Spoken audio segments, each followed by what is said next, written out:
Hey everybody, this is Mike at Hawk & Wolf Outfitters. That's right, we're changing the name up all the way around for the website and also for the YouTube channel.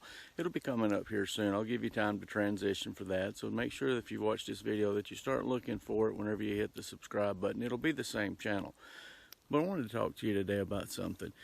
When you're out and about in the woods, every person that goes out there should have some type of cooking implement.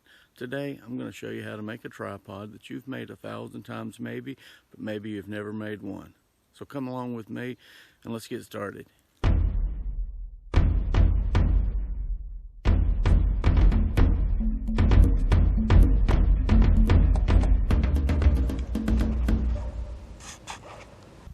Alright guys, so here we are. Hopefully the wind don't pick up too bad. It's a different camera right now that I'm having to use. But we're going to get started with the lashings. We're going to make a tripod today. Now we're going to use this for a cooking implement, but we're also going to make it a little more fancier and add a few little extras to the side of it that you can do some stuff with later. So why don't you stick around with me? We'll get you started with the lashing. Now when it comes to frapping and lashing, the heavier the items that you're going to be maneuvering, like a shelter or something that's going to have some heavier weights from debris that may be piled into it, rain getting onto it, snow, things of that nature, you're going to want to go with a little more frapping and lashings than what I'm going to do. I'm going to go with 4 laps is what we're going to do with this one here, and I'll tell you why, and then we'll do 2 fraps across it, and then we'll tie it off with a clove hitch. So come along with me.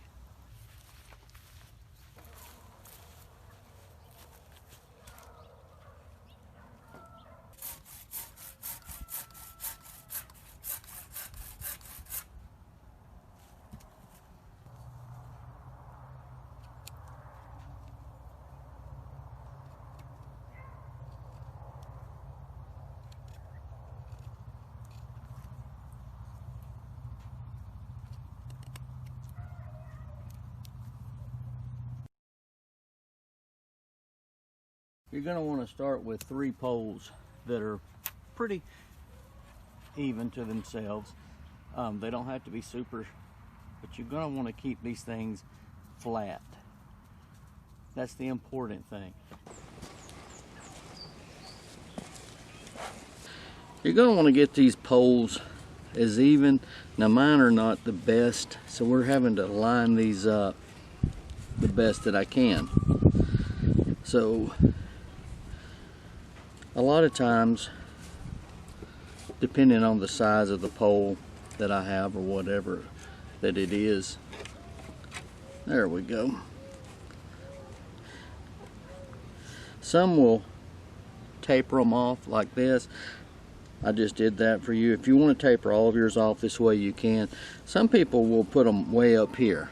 I prefer to actually put them about 4 inches down.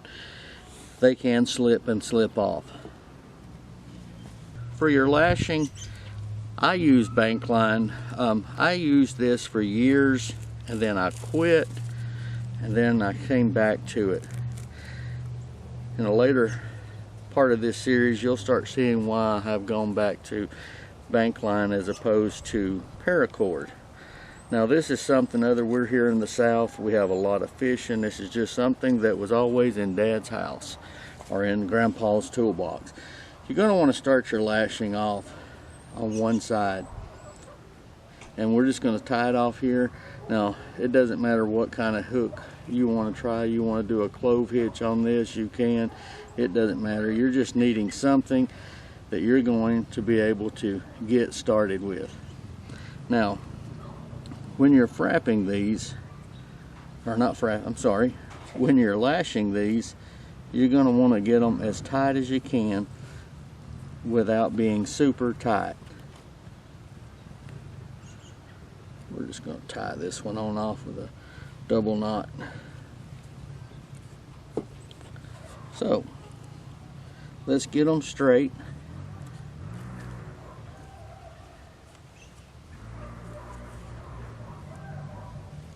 This one's the best that I could get for what I had. We're going going to keep going downward, just like this.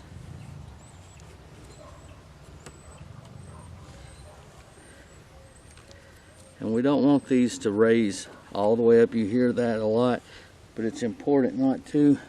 You'll remember I made a little clip in the beginning, and it's just for this. I want these to be pulled pretty tight, but not super tight. Now, how many lashings that you want to do is up to you. I'm going to do 4, like so.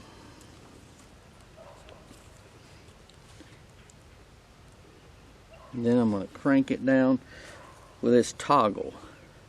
Remember in some of the other videos we talked about toggles, the importance of them.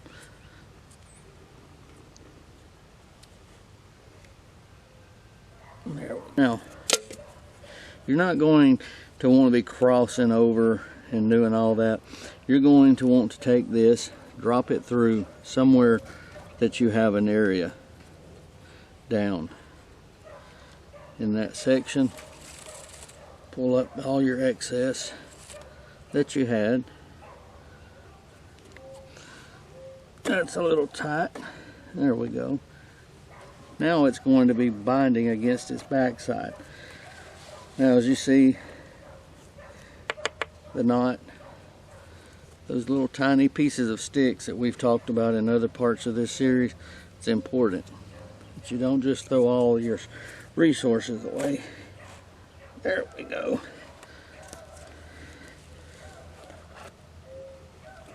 Hopefully we're not in the camera. And we're going to do that once, just like so. Pull your excess out.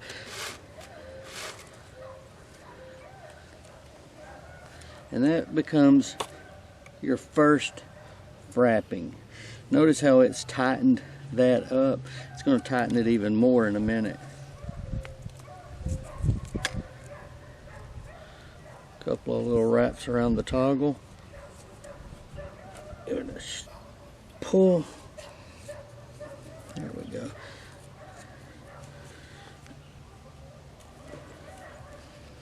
Notice how it's a lot tighter, even coming through this. There we go. There.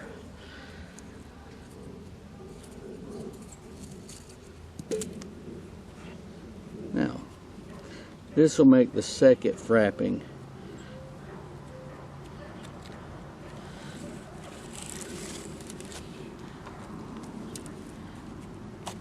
There we go.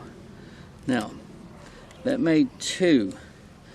1 and 2. That's as far as we're going to go. We're going to turn this over, but there's a reason you're going to see. Now, if we take and we cross over, we just created slippage here. So we're just going to pull this over to this side. We're going to repeat the same process, getting it down in between the gaps somewhere, just like so.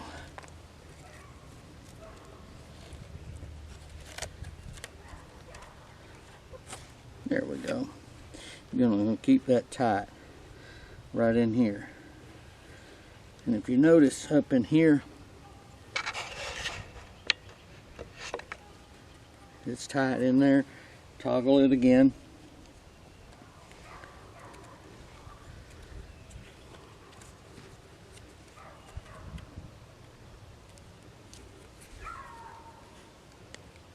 Yep.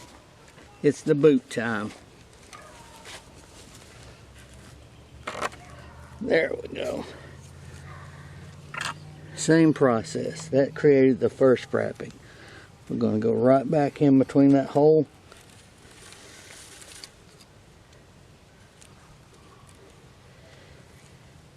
And we're going to come back out and underneath it, just like so.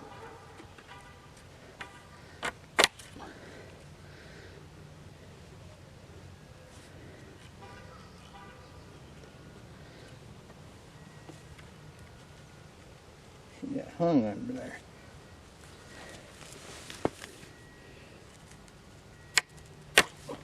There it went. Well, thought that was my string. Now we're making the septic frapping. You notice how tight that is and that tight that is? It's important that you keep them tight.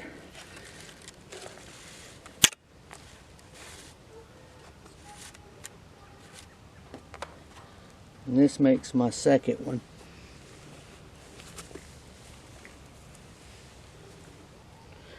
Wrap it around the stick, pull it tight.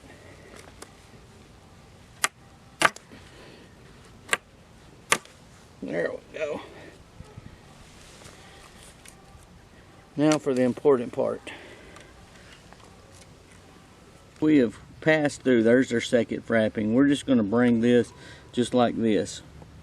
We're just going to bring it over. I'm going to run this through down here. Get a hold of my torque.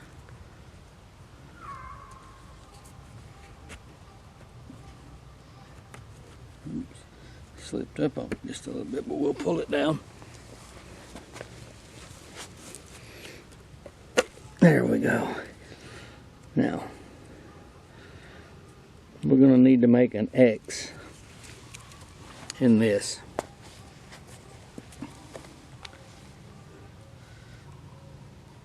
Just like so.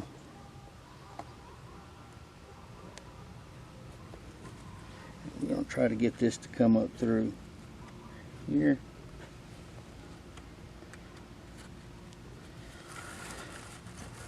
And once we have that in, we're going to pass from where that X is at. This is where a lot of people, they get it confused. They just slip it through one. It has to go in between the X. We can tighten it up so it's under one side and then straight through this side. And once that's done, then you're going to pull that out, get this excess out. We'll tighten it all up. And this is called a clove hitch.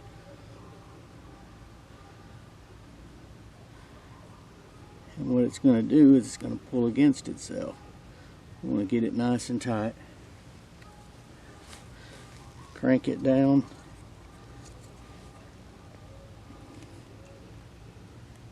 There we go. Now what it's causing is that it's pulling up against itself. So now we have a 4 lashing double frap tripod. Let's flip it up and see what we got.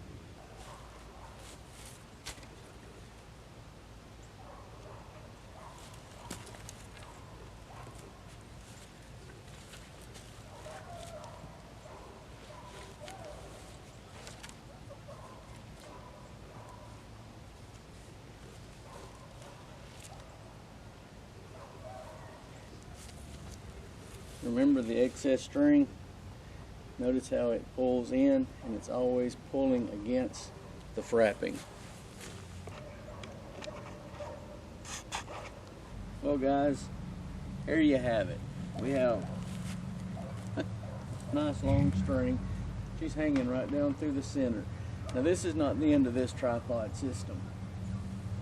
Stick around for another video coming up with some added features to it to where you can make it more suitable for your camp needs. Guys, I appreciate you watching. I thank you for all your support. Everybody that's came along and watched with us. And remember, we're going to be changing this channel over and it's going to be called Hawk and Wolf Outfitters very soon. So guys, thanks again for watching and I'll catch you guys on another video. Hey, thanks for watching. If you like our content, feel free to subscribe here. Don't forget to hit that bell. So you'll get a notification as soon as a new video is uploaded. And we hope to Catch you guys on another video.